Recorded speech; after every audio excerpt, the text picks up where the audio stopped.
Mr. Speaker, when he talks about security at work, once again, it's one rule for him and another rule for everyone else. Yeah. But I know that not everything or everyone has survived his first 100 days in government. So can he confirm that when he promised not to raise income tax, national insurance or VAT, that commitment applies to both employer and employee national insurance contributions? Minister. Mr. Speaker, as he well knows, I'm not going to get drawn on decisions that will be set out. We made an absolute commitment in relation to not raising tax on working people. He, of course, was the expert's expert on raising taxes. And what did we get in return for it?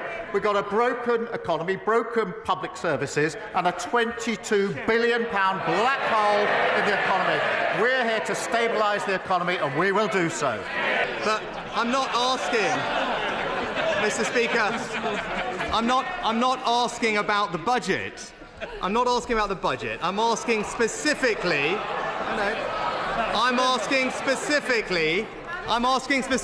about the promise he made to the British people.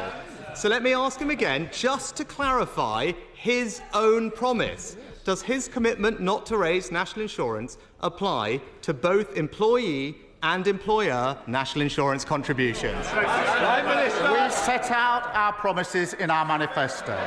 We returned with a huge majority to change the country for the better, and I stick to my promises in the manifesto. But I notice it's question 3, and it hasn't yet welcomed the investment into this country. We've had in recent months £8 billion. Leader of the Opposition. Mr. Speaker, I don't think even Lord Ali is buying any of that nonsense. But I'm not. But when it comes to his answer on tax, Mr. Speaker, businesses across the country would have found his answer just about as reassuring as Sue Gray did when he promised to protect her job, Mr. Speaker. So let me turn. It's no wonder confidence is plummeting on his watch, which he didn't mention. But turning to another commitment, before the election, his Chancellor said changing the debt target in the fiscal rules would be tantamount to fiddling the figures. Does he still agree with the Chancellor? Prime Minister. This is literally the man who was in charge of the economy. 14 years they crashed the economy.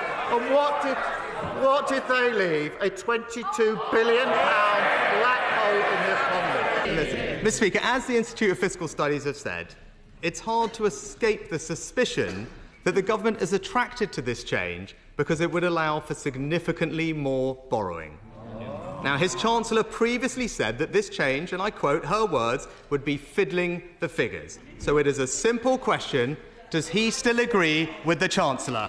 Prime Minister. I see it's back to his old script. They've never had it so good. That didn't work so well at the election.